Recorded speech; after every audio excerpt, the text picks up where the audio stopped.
Hey guys, it's Jake here with eTrailer. Today we have a 2023 Ford Transit T250 van, and we're going to be taking a look at, and I'm going to show you how to put the CURT 2-inch Class 4 hitch receiver on. Adding a hitch receiver to the back of your Transit van is going to allow you to do a couple different things. You can use it for cargo carriers or bike racks.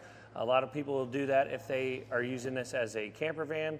For this particular one, this is a work van. This guy's a private contractor, so what he does is he needs to be able to pull a trailer. So that's why we put the hitch on. If you plan on pulling a trailer, I would highly recommend putting your wiring on while you're doing this. If you're going to be underneath your vehicle, you can get both of them done at the same time. Our hitch pin hole is going to be a 5/8 inch hitch pin hole, which will accept a hitch pin and clip like this one here. The hitch does not come with one, so you will have to pick one up separate on our website. For our safety chain loops, are going to be a plate style. They fit the safety chains, the S-hook style, pretty easily. The clevis style fits in there too. It's a little bit tighter, but these are also pretty big clevis style. But just know that they are going to be able to accommodate those different types. Now some measurements so you know how it's going to fit on your van. We are sitting on top of an 8-inch tall drive-on lift here, so we'll have to take that out. But from the ground to the top inside of the receiver tube, here it says 21 3/4, so that'll be 13 3/4 inches. That should be high enough off the ground. You don't have to worry about anything dragging or scraping when you have an accessory in here. From the center of the hitch pin hole to the outermost part of our bumper, it's going to be about 4 1/4. That measurement you want to use when looking into accessories like a cargo carrier or a bike rack. You can look on our website. We've got some measurements to compare that with, that 4 1/4. Look on there, it'll show you the closest part of the rack to the center of the hitch pin hole on the accessory, which will line right up with this hitch pin hole. That'll tell you whether or not that accessory will fit on the back of your van.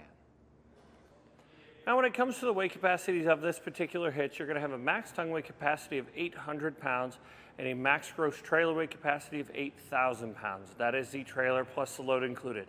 If you plan on using this with weight distribution, a lot of people will use this to pull a work trailer that they'd like to put weight distribution on, or maybe you're wanting to pull a small camper with this if you have a larger family that fits on the inside of the van. That will increase the weight capacity from 800 pounds to 1,000 pounds of tongue weight, and from 8,000 pounds to 10,000 pounds when you're using weight distribution. Now, as far as the installation goes, this install's really not too bad. You will have to drill a couple of holes back here on the back of our frame rail. We'll walk you through that whole part in the installation. You should have no issues getting it installed. If you don't feel like doing this install yourself, or you don't think that you can do it by the end of this video, feel free to check our dealer locator out and check out a dealer nearest you that can get this install done for you. But with that being said, let's go ahead and take a look at that. To begin our installation, you'll want to drop your spare tire to get it out of the way, because we have some bolts that are in the side of our frame rails that we need to get to, and that spare tire is covering those up. What we're going to start with is take a 15mm socket and take the 2 screws or 2 bolts that are holding our toe loop in place. Next, those 2 bolts on the side of each frame rail that I was talking about earlier. Taking that spare tire down gives you full access to these. We'll take that same 15mm socket and get these off.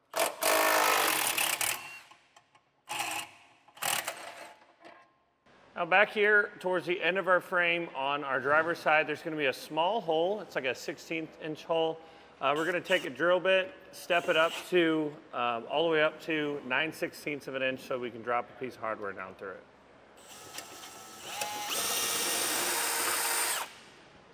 Now because we've got that exposed metal, I'm just going to take some black spray paint and give that a quick shot so we don't have to worry about rust in the future. Now we'll take one of our fish wires. I'm going to run it up through this hole, come out the top of our frame rail there, and then you'll take one of your carriage bolts and a spacer block. We're going to spin this on, and then usually this works best to slide the spacer block up by itself. And then you see how it just dropped right over that hole, and then pull your bolt through. It's a pretty tight area here. And just with a little bit of movement, we were able to get that pull down through. Now with that same combination of hardware, we're coming back through the back side of this frame rail. We're going to pull our fish wire down through. Again, toss your spacer block up in there, pull that bolt down through. We're going to repeat this process on the other side of the vehicle, but you'll notice on the other side there isn't going to be this hole here, and there's not even a little hole. So what we need to do is we'll get the hitch lifted up into place and we'll mark it. Now with an extra set of hands, we're going to lift our hitch up into place. We're going to take our fish wires, run them down through the holes in this tabs on the outsides. And then we're going to slide it up. Get it to line up with those bolts.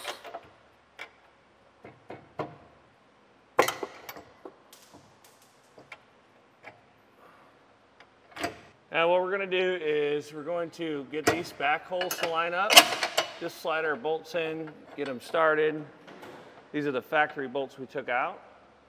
We'll get those started to help hold the hitch up into place while we get everything else lined up.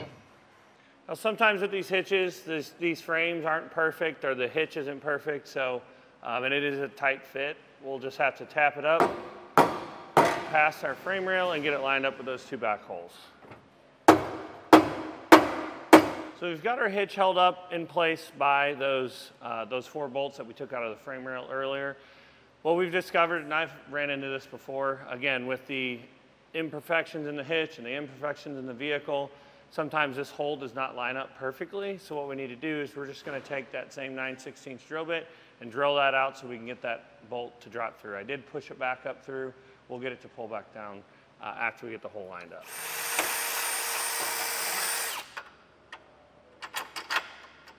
What we need to do next is I've got a nut on each one of these bottom bolts on this driver's side, and I've got the one on the passenger side. I'm going to tighten those 3 up, and then we can drill this hole on the back passenger side more accurately, and then we can tighten everything else down.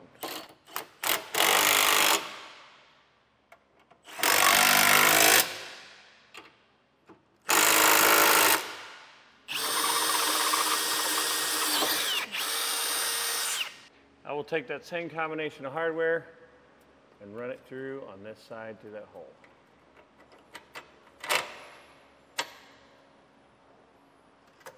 Then we'll take our last flange nut and thread that on.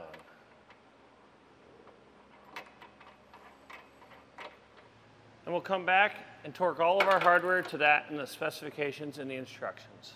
On the bolt that is hanging down right above the exhaust, it does help to pull it to the side and then torque it down from there.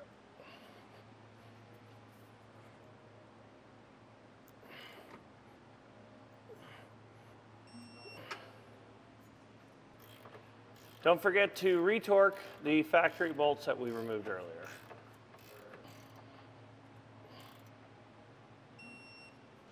Once you get everything torqued down, that's going to do it for the installation.